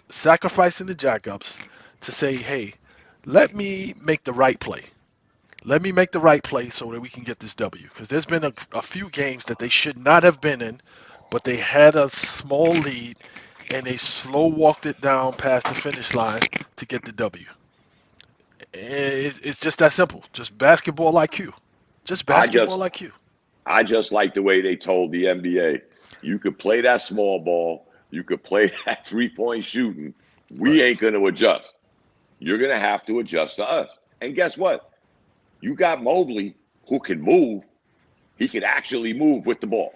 You got Marketing who can knock down a 3. You got Allen who will go to the basket and dunk in your face, get rebounds, block shots. They're not wavering from that. That's the part that I like. And I said this in the beginning of the year, that they weren't going to waver. They were going to throw these 3 bigs out there and say, okay, Mark, what are you going to do? Well, you got to think, too, they've also developed at the right time. Like, you got a bunch of guys who are developing at the same time. Because when Jared Allen was with New Jersey, he ain't the same Jared Allen that he is in Cleveland. when he was with he's 2 years removed. I mean, with Brooklyn. From being with Brooklyn. Right, that's what I'm saying. But he They're was developing showing- at the same time. They're developing at the same time. He was missing a lot of layups, missing a lot of dunks. He wasn't who he is now. So he's developed. So it's a nice little. Everybody's the paths are crossing all at the same time, and these guys are getting it. Like when Garland was playing with Sexton, he looked horrible. Because it was like a competition between who's going to shoot the ball between the two of them. Now that he doesn't have that, it's like, wow. Well, like Cleveland was dumb for drafting the same type of player 2 years in a row because they built the same and they play very similar to each other. And I know they don't have a beef or anything, but you can't do that. And you look at Cleveland, guys. Going to get traded. You look at Cleveland, other than two basic bench players, Rondo and Davis, nobody on their team got more than 5 years in the NBA. None of them. Yep. Well, and I guess think who the guy was in 5 Jared's years? been in the league for 5 years, I think. See, it's LeVert. Where's Allen? Yeah. Allen got like- 4. Chicago. 4 years. Right. Allen Chicago. got 4 years in the league. Right. Reggie just said Chicago. Yes. I like the Bulls. Mhm. Getting DeRozan and Ball was very smart moves, and they balling. Right. And they got Valanciunas is- Vucevic. Vukovic, he's playing he's playing like exponentially better because it's like there's no pressure on him really to like score like that, so he can just float, cut, shoot his threes, Play be good the help, defense. be the help on defense, be that back line on defense. Because the mainstays, the two guys who are supposed to be the scorers, respect each other on the court, allow each other to stay in their lanes and do what they do. And it's not that they are so much better than everybody. They're just more consistent than everybody. You know what you're getting from DeRozan each night. You know what you're going to be getting from the other dude. You know what you're getting from everybody. Right. You Right. know what And you're getting from everybody. the thing about Vukovic is he's doing exactly what he was doing in Orlando. He's sacrificing maybe 4 to 5 points, but Right. he's getting more rebounds, more assists, shooting better. He's still Vukovic. He was Vukovic on Orlando. He just happened to be on a very bad Right. team. I got a question for y'all. Y'all know I like Djokovic, right? I like Joker. Joker's having another outstanding year. A brother posted in the group, is Joker better than Patrick Ewing? Individually? Well, he has more. He has certain Yeah. talents that are better than Ewing's. He passes better. You know what? Yeah. Yeah. Yes. I say yes. Individually, he's much better than Patrick Ewing. Individually. As a team concept, for what Patrick Ewing was to the Knicks and what Joker is to Denver, Denver's never playing for a championship with just Joker there like that. Denver's never going to play for a championship. At least Ewing got to the finals and played for a championship. Well, he was in the hunt. He was in the hunt. He was in conference finals. Who? Denver? No, Yeah. Patrick Ewing multiple times. Right, Yeah, and they yeah. also went to the championship. They also went to the They went to championship. 2 championships. Right, with Ewing. So as a team concept, Ewing is a better player, but as an individual, Joker is a better player, more skill set than Patrick Ewing. And that and the fact we're in 2 different types of eras. Right. Not to mention all the injuries that Denver has suffered over the last couple of years with Murray, Barton, Porter. Right. And So he's still keeping that team in a 6th seed. Right. Damn near by himself. but we just forget Pat's an all-time great. Oh, yeah. Pat Yeah. Pat carried. Man, fuck Pat. You know why Yeah. I said that. Yo, Pat has carried. He's carried a lot of role players to the Mr. playoffs. Finger Roll himself. exactly. 1995 Eastern Conference Finals against Indiana Pacers. Dale Davis, and what is it? The other Davis. Antonio Davis. Yeah, They- the other they- Davis. Yeah. Yep. backed up. They backed up because they thought he was going to dunk the ball, and with his little hands, a 7-footer with tiny hands, he finger rolls it and tries to jelly dip it and misses. I lost $350 on that game because of Patrick Ewing, and I never forgave him for that. So please say it again. What you just said. Exactly. I'll tell you what, Exactly. Bishop. I think there's only two things in my whole Knick life, as much as I've suffered, that have annoyed me the most. That finger roll and Charles Smith missing them 5 damn bunnies under the basket. I don't think nothing could ever compare to that. And John Starks didn't bother you? Well, Hell yeah. no, not like that, because in Charles Smith's case, the Knicks had the Bulls on their heels. Yeah. He hits that shot, the game's over. Patrick Ewing hits that layup, game's over. Starks just happened to catch a bad night. Granted, he shot too much. Pat Riley let him shoot, but it was just that moment in time where They both Starks, backed up. Right, Starks had a bad outing. Right. These guys had "we're moving on" type shit, and they both showed. They If backed Reggie up. wouldn't have brought that Ewing layup up, I would have. Dude, they backed up. Reggie, they backed up. Both of them backed up because they were expecting him Yes. to tomahawk dunk it. They both backed up. I'm like, yo, I still see that play. Yo, it hurts me. Oh, You just brought up something. I'm in my feelings. I'm emotional right now. I didn't bring Because- it up. Reggie. I asked No, who was Fuck better. Reggie. And I like Reggie. Reggie. Fuck Reggie. Reggie. I'm It's listening. like, I thought he yo, was my friend, man. they backed up. The seas opened up. It was like Moses. The Red Sea parted, and he blew the layup. Oh blew my the layup. God. So get him back to the question. Patrick Ewing in his prime or Joker in his prime? Who you taking for your team? Ooh. In I this think era, Joker does more. Joker does way more. But let me say one more thing to Reggie. Reggie. Yes. There's only 2 painful experiences I ever imagined watching sports. That layup and Mike Tyson getting knocked out. But wait, Joker doesn't rebound like Pat. no, I'm saying in Shit. that era, I would take Pat. In that era. In this era, I would take Joker. In this era, Joker doesn't go all out on defense. no. And Patrick Ewing did. Stop, bro. Block shot. He blocked shots. He blocked. Stop. When Patrick Mark Ewing Jackson is was an there, athlete. Stop. when Mark Jackson was no. When Mark Jackson was there, Patrick Ewing was the anchor in the defense. He had blocked shots. He always rebounded. I'll give him that. He always rebounded. He always blocked shots. He was legitimate on defense. And with the front lines that they had, they couldn't. They were formidable. In the era, in that era, we're going to talk eras now. In that era, Mark wasn't stopping anybody on defense. That's first and foremost. Right. So They funneled them all. of course, Patrick Ewing is going to have block shots, but He had to get him though. he had to get him. There was no choice. In this era, you don't see anybody going to the basket. Like you said, they'll be under the basket and run out to the 3-point line. So People it's still too go different. to the basket. No, not like Not like that. No. Not like that, bro. But listen, No. They was more physical. Mm-hmm. I'll give you in that. But then again, we don't talk about Ewing's mid-range game, which if he played in this era, then Drew, it would okay. hold on, let me finish. we can't Let me compare finish. that. Let me finish. Go ahead. I'm gonna let you finish.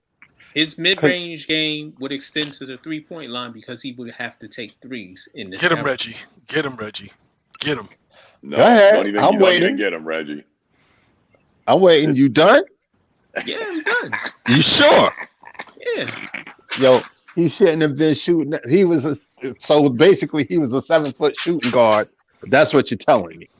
No. He thought he No. was at a certain point. Yes, she was. No, Thank you. his game was a mix of post ups. He would catch you with the one dribble with the stomp through the middle.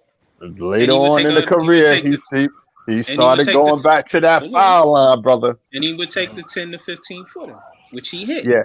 I think after he missed that finger roll, that's when he stopped going to the basket and started shooting Jays. just think about this, guys. If Joker was playing back in that era, he would have been, everybody would have been getting at him. It's like everybody would have been getting at him. He would have been beat up every single night, and I don't know if he would have been effective as he is now because dudes would have been getting at him. You just had like a bunch of angry dudes in the league at that time, and it was like, just imagine like Xavier McDaniels, like Charles Oakley, like these guys that just mean for no reason, Just imagine them on a nightly basis. Like every night, you get a team that got like 2 or 3 of those guys in down low, and they're gonna beat you up all that night. he got to deal with game after game after game. And it's like, he beat you up last night. I'm beating you up tonight. Well, I'm also- beating you up tonight. But then again, Also, he's hold still on, fellas. Pat said that if he played in this era, he would be the Michael Jordan of centers. okay. Do we agree with that?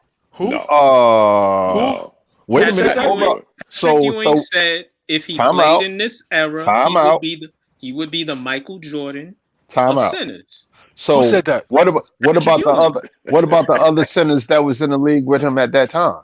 What would they be? Elijah Wan? Thank you. David Yeah. Robinson.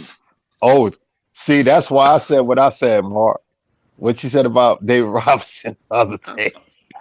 Fuck David. Robinson. Yeah. Here's the See? funny thing, guys. Without comparing errors, right now, of course, Joker has a lesser resume, but he got him in almost every category except block, point, Exactly. rebounds, assists, What about shooting percentage? shooting percentage. yeah. So you gotta make the matchups because it's like, okay, well, I wouldn't say that he would be the Michael Jordan of centers, but if he played in the era where nobody touched you, they just allowed you, and he was out west, and they allowed you to free flow and just do whatever you wanted, I could see him driving to the basket and dunking the ball, or like I could see him doing that each Finger night. rolling. Yeah, I could see him doing that. If he played in this era, he would be He'd be one of too the slow. top centers. He would be too slow if he played in this era. He would be too slow. Joker He'd be too ain't slow. fast, bro. But Yeah, he's but quick. he's quick. He's sneaky he's quick, but Sneaky he's quick. not. Listen. Yeah. Listen, the only 2 centers that I would say that could play in this era right now and be dominant, Elijah Wan. Olajuwon and D-Rob. Hands down. Elijah Wan and who? David Robinson. And David hands Robinson? down. Yes. Listen, Patrick Ewing wasn't slow. He wasn't super slow. He didn't have any ball handling skills. He Couldn't Well, pass. He couldn't really He pass. doesn't need him. He has small hands. He's got really small hands. He And did. it's like, he couldn't even palm the ball. That's a 7-footer. You can't even palm He would be the ball. good. He would be really good in this era. I don't know That's what a y'all watch. That's a nobody's no-brainer. saying he wouldn't be, Mark, but I'm not saying he I'll wouldn't be tell you good. this, I'm but not I saying. think just saying there's 2 centers that'll be better than him in this era. I will say That this, played in guys. his era. I think basically. if we switched eras, I think Joker would have a better chance of being better in that era than Ewing would in this era.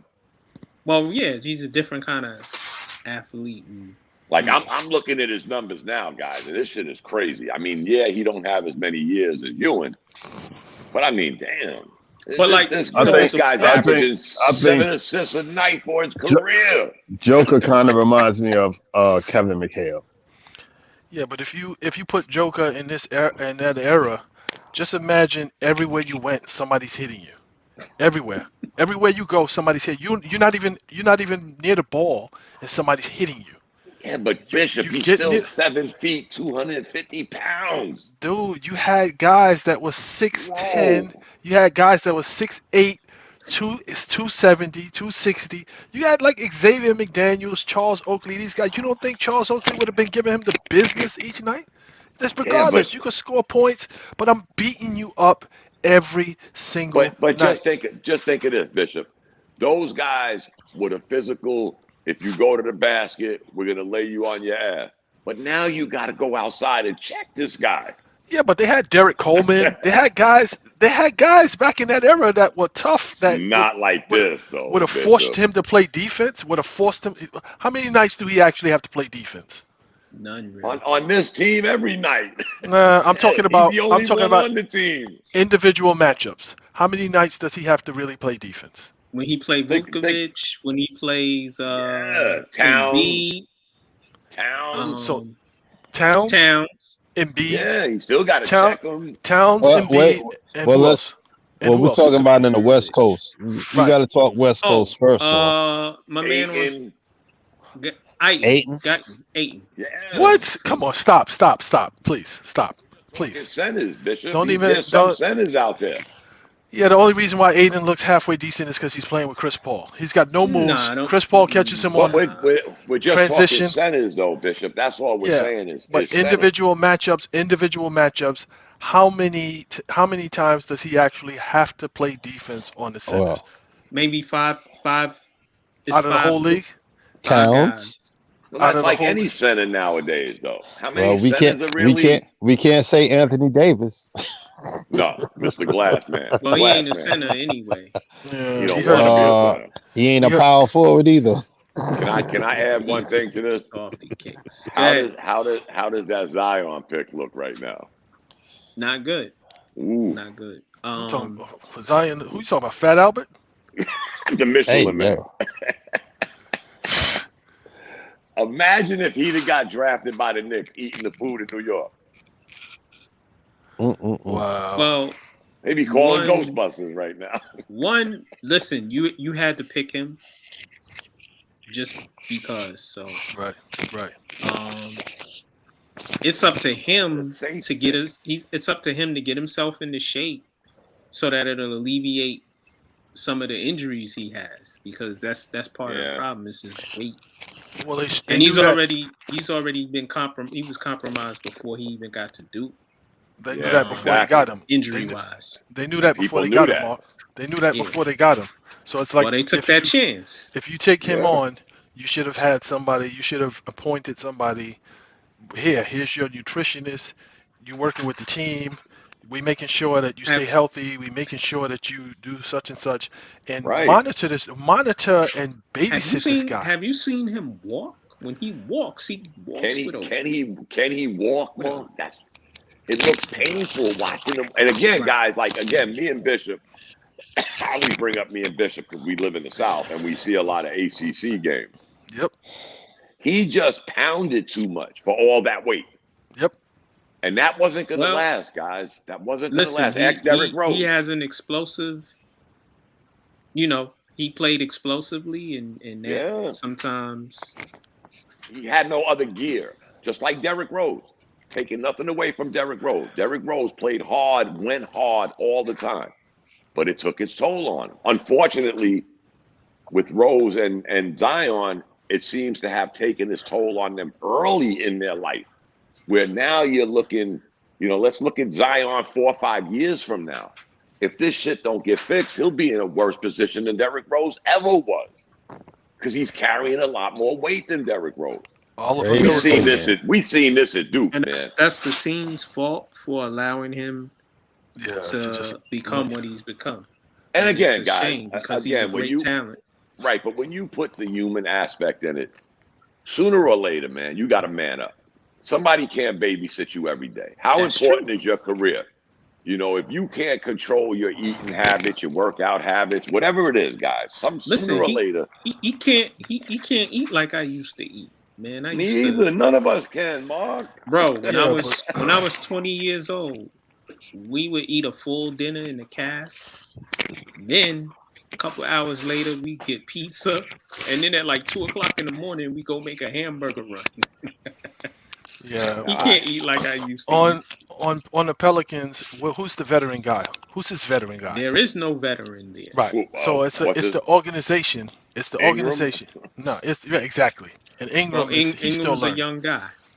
Yeah. So they didn't have a veteran on that roster They that can traded. say, hey, JJ know what? Redick. No, No. They They needed- traded Drew Holiday. Drew Holiday wasn't going to be that guy. He wasn't going to be that guy. He was He's that he was guy ready to be now. out. He was ready to be out of there. They needed to Oh, have of a course, veteran. They needed to have one or two veterans on that team that you're not gonna play a lot. We just need you to mentor this young guy. We need you to take him under your wing. If he ain't with you, he with you.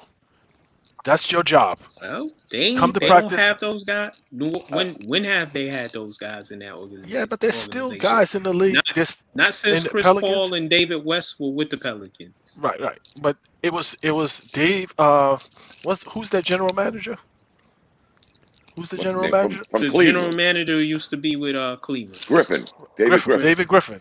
It was on him. You know, you're getting somebody who has the propensity to eat himself out of shape. Get yourself a couple of veterans who've been in the league that know what it takes, or get yourself an assistant coach on that roster that can be like, hey, see, you're my guy. Right. In I'm Cleveland, going to, when he was in Cleveland, they had that guy for LeBron. They had a couple people like that Right. for LeBron. Yeah, but sooner or later, guys, like even us, when we was younger, you know, you might have had your parents watch it, but how many times did you make that late White Castle run? All the time. Sooner or later, you had to say to yourself, I'm just going to use me for an example. I could have did that my whole career, but would I have been able to run 2 miles in 14 minutes? I doubt it. I probably could have did the bare minimum, yeah. But sooner or later, that individual stuff and that grown man shit got to kick in, man. I mean, we can blame everybody. You got to remember, he's still a kid too, though. Right, But here's the thing. I remember Kobe and AI saying during their rookie years, I guess they went to dinner after the game or whatever. And AI was like, yo, where you going, Kobe? I'm going back to the gym. Where you going? I'm going to the club. And individual task. And Kobe was a little bit younger than AI as well. Yeah, but some people see it and other people don't. Exactly. Yeah, but when you got potentially a generational talent, you have to, and you make that investment. You chose him. When you make that investment, you have to basically protect your investment. And if that means if that means you get an assistant coach on that roster, that your job, yes, we like the X's and O's or whatever, but your job is to work with this guy. Your job is to make sure he gets to the gym, make sure he gets to the weight room, make sure he stays on point, make sure, and you got a veteran. You got somebody who's at the top, and then you got somebody on his level that is making sure that this dude stays focused. But again, Bishop, where do you, the individual, take your investment in you serious? Well, you're not expecting him to be perfect. But what you wanted him to do, you wanted to steer him, because he's figuring this stuff out. He's 20 years old. He's still figuring this stuff out. You wanted to steer him down the right pathway so that by the time his maturity kicks in, he's already on the road that he needs to be on, and now he's just picking up steam. He's just picking up steam on that road. It's obvious he in New Orleans and he eating that gumbo. Let's move to the last subject of the night. Former All-Star Major League pitcher Matt Harvey admits to drug use and his part in Angel pitcher Tyler Skaggs' OD death. I don't know if y'all saw the story. But what are your thoughts on it? But who was the guy that was? There was another guy that did they find him liable or something? It wasn't Harvey. The assistant coach. Assistant coach or something. It was somebody in the Angels organization who basically was supplying players with drugs. Hey, Dom, can you repeat what you said right before we got to this topic? At what point? What? Exactly. So, I ain't gonna change my tone now, Bishop. Trust me. At what point? So it was cocaine that they said. So at what point did the cocaine, fentanyl? What's the other drug? That they use for pain. And it's highly addictive. So opioids. One of them opioids. Yeah. Yeah. So they were getting it in. Cocaine, opioids. And Matt Harvey, what he did was he took a deal. He said, "Yeah, I'll reveal myself, yada yada, so that he can walk." Yeah, that's what this sounds like. That's what this sounds like. There will be no trial for him, and he walks scot-free. Major League Baseball is probably going to suspend him That's But cool. the other guy, he's facing 20 years because he's complicit in what happened to Tyler Skaggs in his OD because he was giving players drugs. He also said that he had a drug problem. You echoing. You, Hold you're on, in a hold on, remix. guys. I'm sorry. That's got switched over.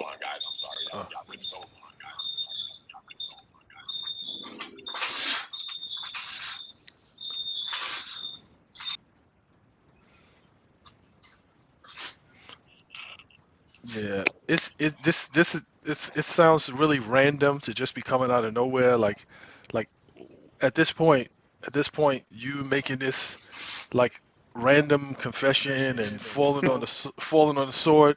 What do you get out of this? That's the first thing that I ask. He got his freedom. What do you get out of this? That's what I'm saying. There's something that he's getting out of this deal because no matter what you say at this point, it ain't gonna bring that dude back. It ain't gonna bring him back. No. It's not going to take away the sting of him dying so young. So what are you getting out of the deal by now coming and being that guy who falls on the sword so that Major League Baseball can say, hey, we rooted out the problem and we did this and we're holding people accountable and whatever. It's just like, it just seemed random to me. It just seemed really Ronan random. just texted me because he can't reply. He said coke and fentanyl. You can't mix those two. He said Matt Harvey's lucky he's still alive. Mm-hmm. Why not? Look at Michael K. Williams. Why not? Why not? You can mix whatever you want. Yeah, but And then you suffer the likelihood of your Pretty much. survival, Bishop, is But yeah, Zero. Yeah. the guy from the Angels, he's going to jail. he'll be that sacrificial lamb, like Bishop said. Yeah. Bring back this guy? No. Baseball has instituted a new they testing now for those drugs. So they weren't doing it before? They weren't doing it weren't. before? So Not after really, Darryl Strawberry and How? and all of these dudes now in 2020 in 2021, 2022 they instituted a testing for cocaine and fentanyl, and so I could understand the opioid thing because that's new, fairly new. But the cocaine part, like I'm confused. I love baseball. They seem to always be 2 steps behind. You know, you complained about steroids, but you didn't start testing for steroids years after you were complaining about steroids. So I never get baseball. It's like I said, they seem to always be 1 step behind. This guy will be the sacrificial lamb. Barry Bonds was the sacrificial lamb for the steroids era. Yes. But we skim over Barry Bonds was a Hall of Famer before the MLB could spell steroids. Right. Him and Clemens. Yeah. You know, so again, baseball's 1 step behind. It's going to be like Mark just said, they're going to implement this, implement that. It ain't bringing this guy back. Right. It's not going to stop this guy from being the sacrificial lamb because you made a new policy this morning. But okay. Well, they said, listen to this. Matt Harvey is facing a suspension of at least 60 days after admitting in court to distributing opioids to late pitcher Tyler Skaggs. In a statement, once the trial is complete, Major League Baseball will conduct a comprehensive review of the potential violations of our drug program. Harvey's admission is a violation of Major League Baseball's drug policy for drug distribution. He is currently a free agent and will have to sign with a team before serving the suspension. Major League Baseball can't announce a suspension until it and the Major League Baseball Players Association, you know, their union, agree to a new CBA. And so in other words, Major League Baseball, for all of these years, don't follow the rules of regular society. They have to make their own. You know, when was cocaine and fentanyl ever legal? I mean, I'm asking. I don't remember. And then you got the director of communications. That's the guy who's getting them the drugs. I read another article. He said he'd been battling drugs for a long time. Yeah. So he's a dude running through the organization. Yo, you need something? I got you. Yeah. So Like Goldie. I'm sure before all of this is said and done, in the collective bargaining agreement, they'll have something where, you know, if somebody goes through some treatment or Yeah. if they get signed off on by a doctor, then the suspension that we proposed, because it's like now you're punishing somebody for being an addict, and if they've successfully gone through treatment or whatever, somehow that can be foregone, the suspension. Y'all remember when Harvey was on the Mets and he was pitching with nosebleeds? Now I know why. Yeah. And he said, think "Oh, about I've been getting nosebleeds since I was a kid. You know, it's a reoccurring thing." Yeah. It's hot out there. Boy. It's hot out there. It's hot out there. Yeah. Normally your nose runs in the cold, but hey. Yeah. Like the NBA. The NBA and their mental health issues. You know, they're taking that too far. Where, okay, I say I got a mental health issue, you're going to pay me and I'm going to sit out because I'm really not happy. I'm not depressed. I'm not suicidal. You know, I always go back to when the NBA players pull that mental health issue. There's 22 vets commit suicide a day. I haven't heard of one NBA player even attempting suicide. So they're using that as a get out of jail free card. Again, sports and regular world. And again, baseball, you know, when was cocaine and fentanyl ever legal in the United States of America? Hey, remember, baseball is the league, is the sport where if you go in the locker room, they got bowls of greenies. Yeah. So Dom, I gotta. When you said mental health, is being in a constant state of anger a mental health issue? Because if that is the case, Ben Simmons was angry all season because he was hurt. His feelings were hurt. Nah, His feelings wait were a hurt, minute, and he Ben. was angry. That's what he Clinically, used. a guy- That's what he used to get traded. Yeah, Just but like whoa. They would On die. this show, we don't make light of mental health. I'm not making light of it, but that's what he point, did. Bishop. Right, to your point, Bishop, what you just described, that wouldn't be mental health. That would be anger management. Well, I mean, to you, it would be anger management, but maybe to him, he clinically, handles his it would anger be differently. management. He No, handles if it differently. If he's angry, and hypothetically, we're all talking hypothetically, Hurt, and his he's feelings hurt. displaying his anger, then Right. that's anger management. That's that's another form of something. It's not mental health. Mental Well, I don't get health, paid. suicide, treatment, all of that good stuff. You But don't get again, paid for if anger you can- management. Right. Exactly, Bishop. I was going to say, if you can use it as that get out of jail free card and get paid, God bless you. God Yeah. bless you. Who am I to knock your hustle? I'm not in no position. But again, the way sports separates their rules and their policies from society, again, stupid question. When was fentanyl or cocaine ever legal? But now It's Major always League legal. Baseball is going to say, we're going to sit back and we're going to evaluate our drug policy. Really? It was And then it was it's always funny. legal until they got caught. It's funny. They asked some of the former. They asked Terry Collins, the former manager of the Mets, did he know? He said, "Well, we didn't know, but we never asked." And then they asked Matt Harvey. He was like, "Well, they never asked me, so." Did they ever test them? Do they ever test for drugs other than steroids? Probably not. Damn, I got pissed Well- once a month just to see if I was smoking weed. Well, Weed. no. What they did was they tested. We saw evidence of it, but that's not what we were testing for, so we didn't bring it up.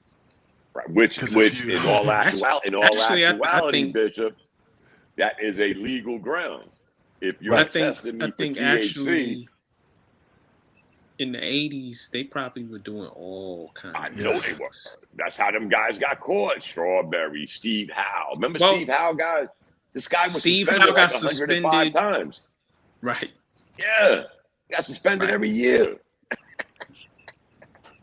And he was right back in baseball the next year. But now Remember it's the 2022, and we gotta scandal? Remember the reevaluate cocaine this shit. scandal they had in the mid 80s with Yes. Keith Hernandez, Yogi Berra's son, Dale Berra, a couple other players, all got caught up in that. And then suddenly they didn't talk about that no more. But then you find out that the '86 Mets, them dudes, Well, was high as a drinking, kite. fighting, Yeah. all kinds of stuff. All fucked up. That's what the Mets need. That's what they Yeah. need now. Drugs. That story, Drugs and alcohol. And women in the locker room. that story about Dwight Gooden, why he didn't show up at the parade. He said he was in a crack house Yeah. and couldn't get up. He was like, I read the book, man. You ever read that book, Doc? yeah, I mean, he comes clean, but right. you know, was it for book purposes or rehabilitation? I don't know. I don't know, Doc Gooden. Probably. Yeah. But the rehabilitation part didn't work because he's still struggling. I will give Darryl Strawberry credit. He got his life He together. cleaned himself up. He actually has a facility in Florida that helps, Yep. you know, struggling addicts. But Dwight Gooden, you know, oof. Well, hey, everybody is different. I guess Dwight's addiction and whatever causes him to go back to doing the drugs. He looks bad, Mark. Yeah, he does. He does. I just read an article. He said he still, you know, he struggles. And that's an addict for you. Some make it, some addicts get clean and stay clean. Some get clean, get back on, get clean, get back on, you know. And trust me, when you lose somebody close to you through an addiction, be it alcohol, drugs, you see it in a different light, you know, where it's easy to say the person should have got help, you should have stepped in, Bobby should have stepped in. But at the end of the day, back to how I started all this, some individual decisions can result to, and Dwight Gooden, God bless his soul, so far he has avoided the abyss, the total abyss, for some strange reason. I'm not going to say maybe God got a plan for him or whatever, but in all actuality, this guy should have been gone years ago. To be, you know, to be honest, I mean, he's definitely, and he looks bad, Mark. I saw him. Yeah. And I love Dwight Gooden. Don't get me wrong. You know, I love Dwight Gooden too. He was the next Sandy Koufax. And what happened? Man. Hey, hung out with the wrong person, and both him and Darryl got turned out. Well, if you look at it, I think I'm at a place where everybody gets a chance. Everybody gets the right to choose. Everybody has the right to choose. So it's like maybe that might not work for you, but maybe that state of existence, that's something that he can't live without. Right. At this point, he can't live without it. Right. And maybe in some strange way, man, he may have saved Darryl Strawberry's life. Right. And with that, fellas, I gotta get up early. You got a job? No, I got stuff to do. Yeah, of course I got. All right, fellas. Watch yourself down. I know where you live, bro. But I want to thank my crew, my brothers, for coming on with me and Art tonight. And In the Paint is back. We're gonna be doing more shows, so y'all bear with us. Subscribe to our YouTube channel, In the Paint Media Group. Follow us on Twitter at In the Paint Media, at The Real Mac 611, and at Real R Jones. And I'm gonna say good night. Peace to everybody. Y'all have a blessed weekend. Happy Friday. Thank you, Mark. I'm out. All right, peace. All right, y'all. Peace.